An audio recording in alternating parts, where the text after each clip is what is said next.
Ooh, let me get this straight. Millions of people are just feeling the heat in today's economy. This is no joke. Let's go ahead and check it out.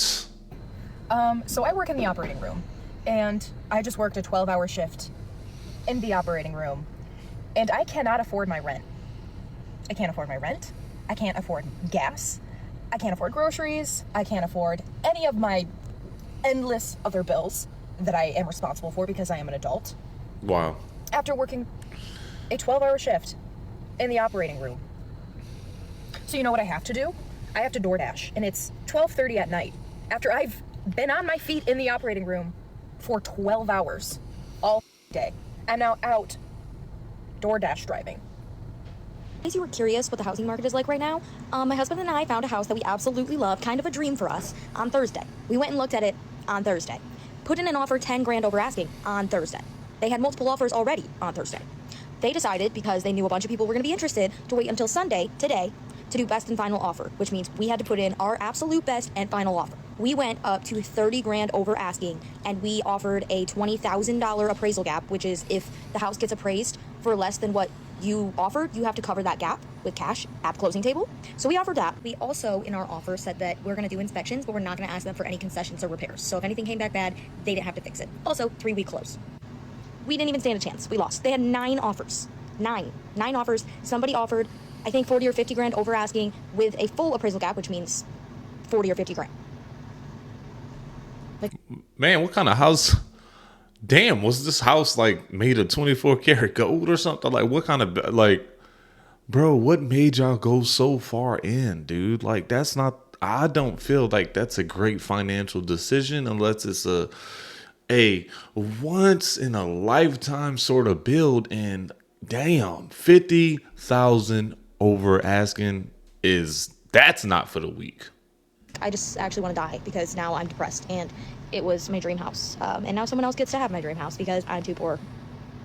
I love my life. What's the cost of a one-bedroom where you live? Because if you're like the residents of Atlanta, Georgia, it's becoming increasingly unaffordable. I made a previous video about this where the average rent in Atlanta is $963. I should have clarified that's per person. And so when you take 2 people needing to have roommates now, the age group of 45 to 64 is increasing at a rapid rate over the last 20 years. They're basically bringing to the table about $810 on average. That buys them a 1-bedroom apartment for $1,600 for 2 people. So if you're like the people of Atlanta, it is becoming absolutely unaffordable, unobtainable to even rent, let alone dreaming about buying a house.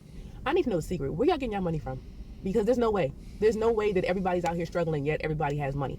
Okay, I'm seeing stuff, people out here flaunting what they got, summertime goals, going on vacations, all that. Where y'all getting this bread from? And don't tell me it's a credit card, because I don't believe that. Somebody give me the real source of where y'all getting this money from. Oh, they definitely taking out them loans. Y'all already know it's y'all already know it's all. They taking out them loans. They going broke for summer vacations.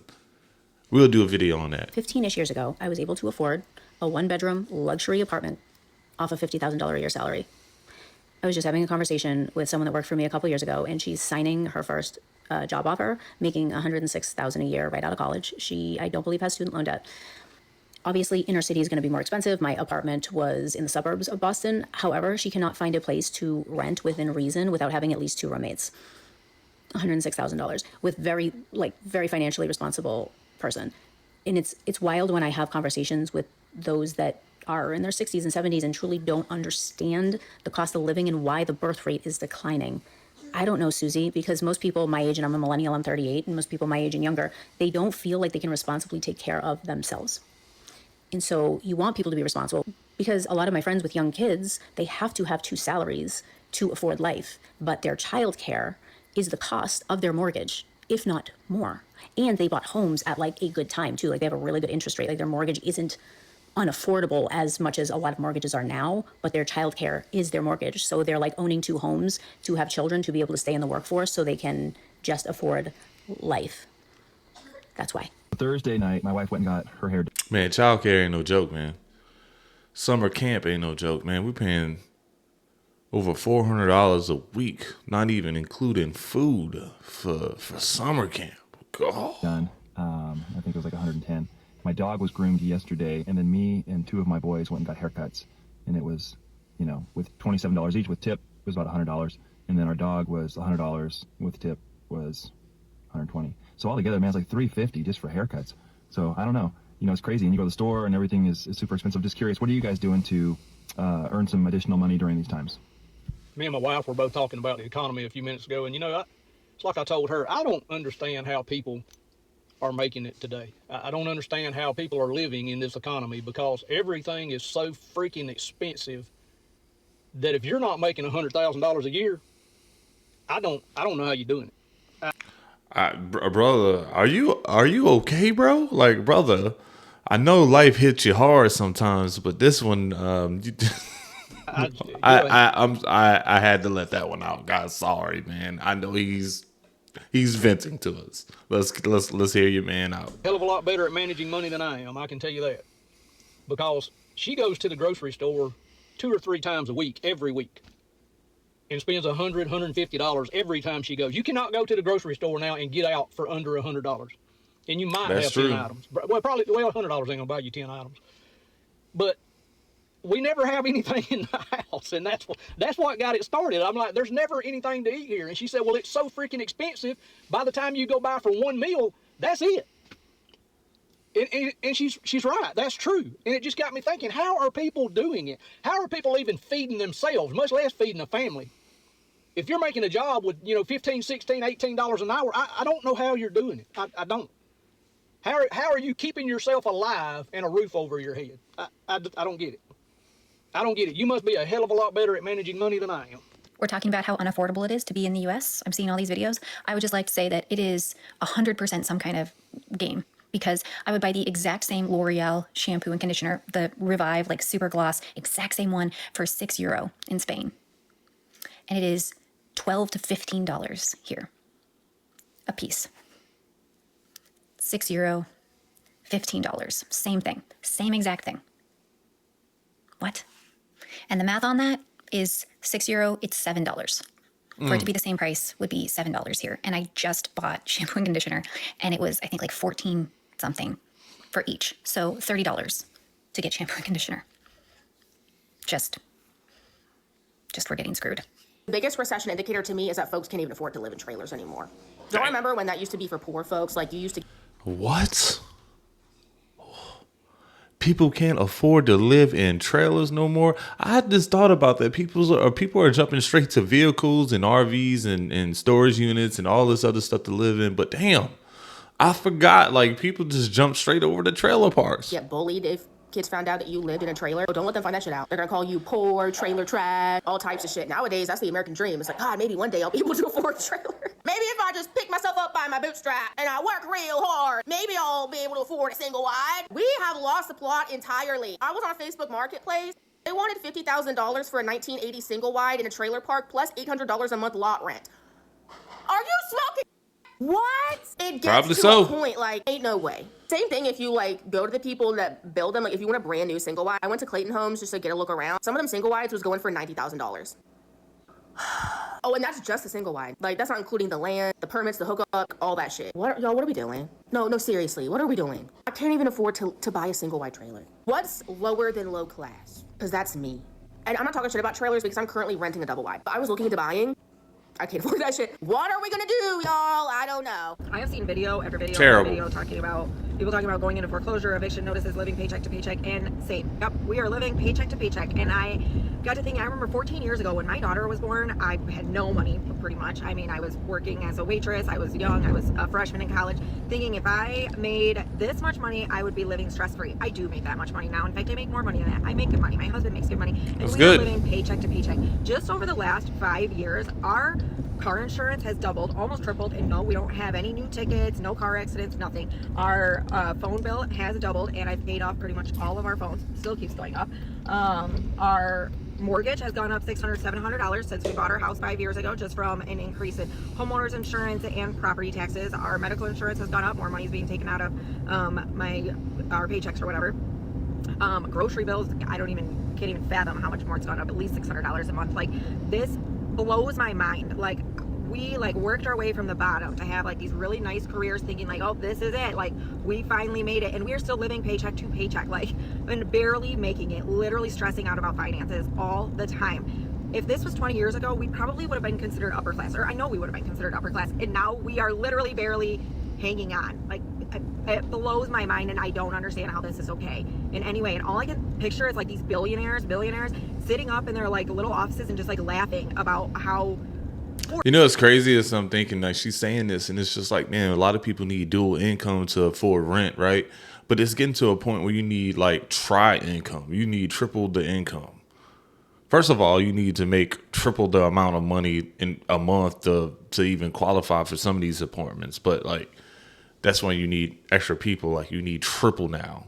It's not double anymore. It's triple now. We are. I don't know. I'm so mad and frustrated. And after seeing so many videos of people losing their houses and apartments and cars, and like, how is this okay? How is this okay? And the government, everyone's just like, yeah, it's cool. Well, we're millionaires. It's fine. I feel like we are not panicking with how quickly and how steeply this economy is going to crash and diseases are going to run rampant.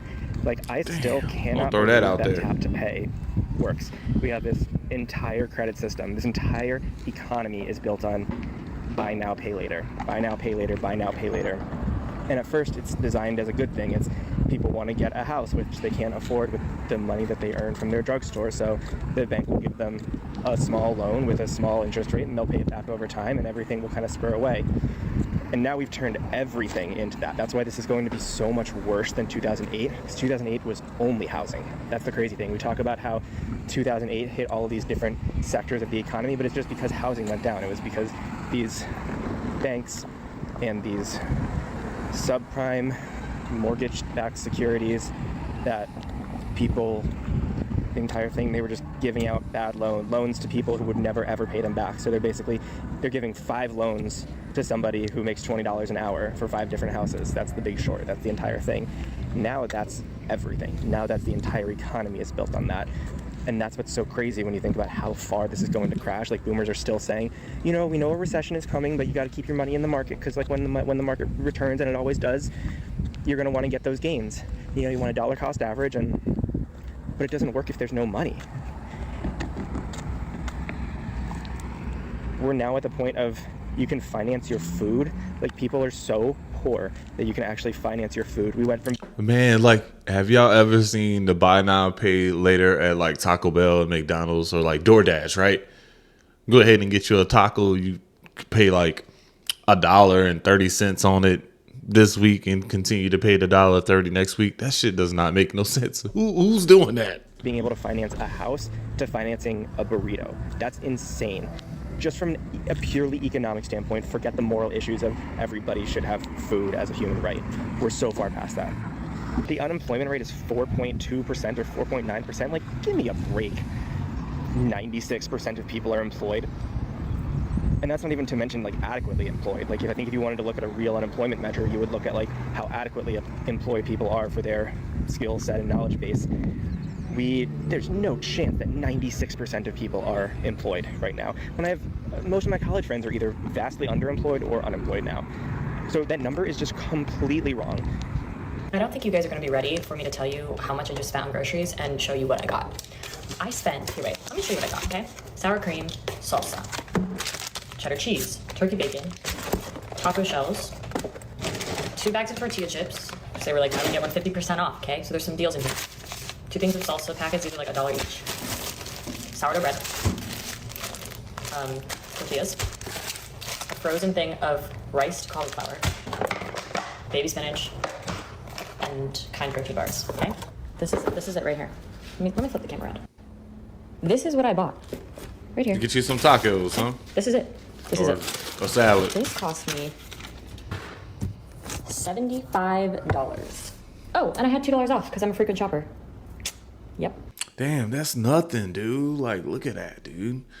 Bread, taco mix, man, some seasoning, a couple whatever dry goods, salsa, man. Salsa is supposed to be super cheap. Why is salsa so high? You know, it looks like you're trying to make some nachos or something, man. Like, damn. Why? How is this $75? You know what's crazy? I'm paying $2,300 to live in my house that I own with my husband a month. And we just got a letter saying that we, starting November 1st, are going to owe $330 more a month because of property taxes.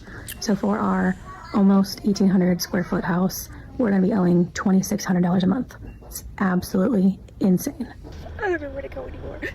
I have no... Man, property tax is a damn sham, dude. It just ruin. Like, what are you doing in this area, man? That makes me want to pay $300 a month. Like, I know it fluctuates, but sometimes the person in office that's doing these numbers, man, the property tax assessor's office, man, what are y'all doing, man? Y'all could be really, really crooked, like very, very crooked. And I'm only saying this because I'm from New Orleans. I'm not gonna lie, that tax assessor out there is probably one of the worst tax assessors I've ever seen. Like, the way they jacked up prices, property tax wise, appraisals that don't make any sense, like almost like illegal, robbing people. There was $1 million, like I was running a restaurant at this building. It was appraised for like, $1.2 million. Literally the next year, $3.3 million. How did it jump that much in 1 year? And therefore I outprice these businesses that have to pay these because of their lease and stuff like that, and then they have to shut down because they can't afford the rent anymore. Oh, I have no home. I don't even know where to go anymore. All I keep doing is driving back and forth on highways. We spend all our time in the car. I can't even cook for food anymore because it's getting colder outside. I try to do my best, but where am I going? Where am I going? I'm either driving to a friend's cabin, which is 3 hours away, or I'm driving to a campground, which is $38 a night and has a shower. Either way, I'm spending money.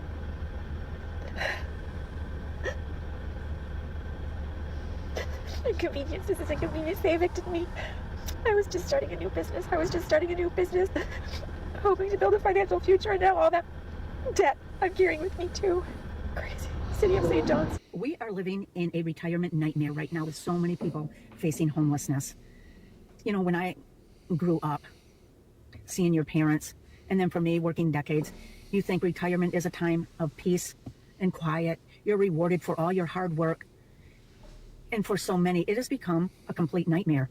It's not like that anymore, unfortunately. There are so many people right now that are one rent, one medical bill, and one bad month of being homeless out on the streets. That's very sad.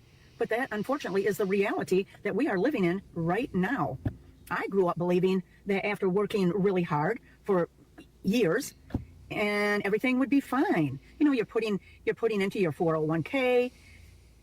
You know, if you're fortunate enough to have a 401k, I worked for only one company that had a 401k, so I really didn't have a whole lot in a 401k. I was fortunate enough to have a pension, not a large one by any means, but I just saved for my retirement. That's what I had to do. So that's what we're thinking, that everything was great. You know, a lot of people get that when you retire, people are taking all these beautiful vacations and they're walking through the sand on a beach with their margaritas. For the most part, most people aren't doing that. Most people wish they could do that, but most people are not doing that. And so many people right now are having a hard time with the housing costs, the groceries, the insurance. We're being taxed to death. So you're going to see people that are not always going to tell you how bad they're struggling. I get it. They're proud. I get that. They're embarrassed as to where they're at in life. They're going to feel like they failed. They didn't do enough to prepare themselves. I didn't always do enough to prepare myself. But you're going to find people sleeping in cars. You're going to find people staying with other family members or going from place to place. Can you imagine being in your 60s and 70s and you're not sure if you're going to have a home to go home to next month? I can't imagine that. I am very blessed that I have a home, and maybe I bought at the right time. I don't know, but it's affordable. I feel thankful that I'm where I'm at, but I feel so bad for some of these people that are one rent away from losing everything. I get that. But I've never been in their shoes. But I don't want people to blame themselves because it's not your fault. The system isn't built to protect us in today's world. It's just not. I just want to know if anybody else's insurance is as crazy as mine is. I just got my renewal for the coming year, and my auto policy is up another $500, and my homeowner's is up $800. I'm just supposed to magically find an extra $1,300 laying around? This is really freaking ridiculous. Like, how are people living anymore? So here's a situation that my family and I are in. My husband is a government employee. Man, insurance has been people over for a long time, man. Insurance, please, if you know an insurance hack, share it in the comments below so everybody else can jump on board. But insurance is it takes people out so bad. Like you, right when you thought you had it, just property tax, homeowners insurance, auto insurance, life insurance, literally, bro, will force you out to make some hard decisions, man. And sometimes like those things you can't even skip on it. Like some people really skip on homeowners insurance, and that's very unfortunate, especially when natural disasters come. But like some auto insurance is like you're forced to have full coverage. Can't even drive a car without having full coverage. It's crazy. And he Well, that's really to protect other people on the road, but I get it. But it's just so damn high. works for the state police. He also owns his own computer business, and he gets about 15 hours a week. He also bartends when it's available, but right now in our town, the bar is very dead. It's not busy like it is in the summer times. I stay home with our 3 children because daycare is $1,000 a month for 3 kids. So my husband at the police, before taxes are taken out, makes $3,600 a month. We paid for daycare. That would be more than what he makes at the police. I cannot find a job that would cover that kind of financial burden. I just made a grocery pickup order, and we do get EBT. We get $119 a month. And so we use the last little bit of EBT that we have to pay for the food that will probably last our family for the next week.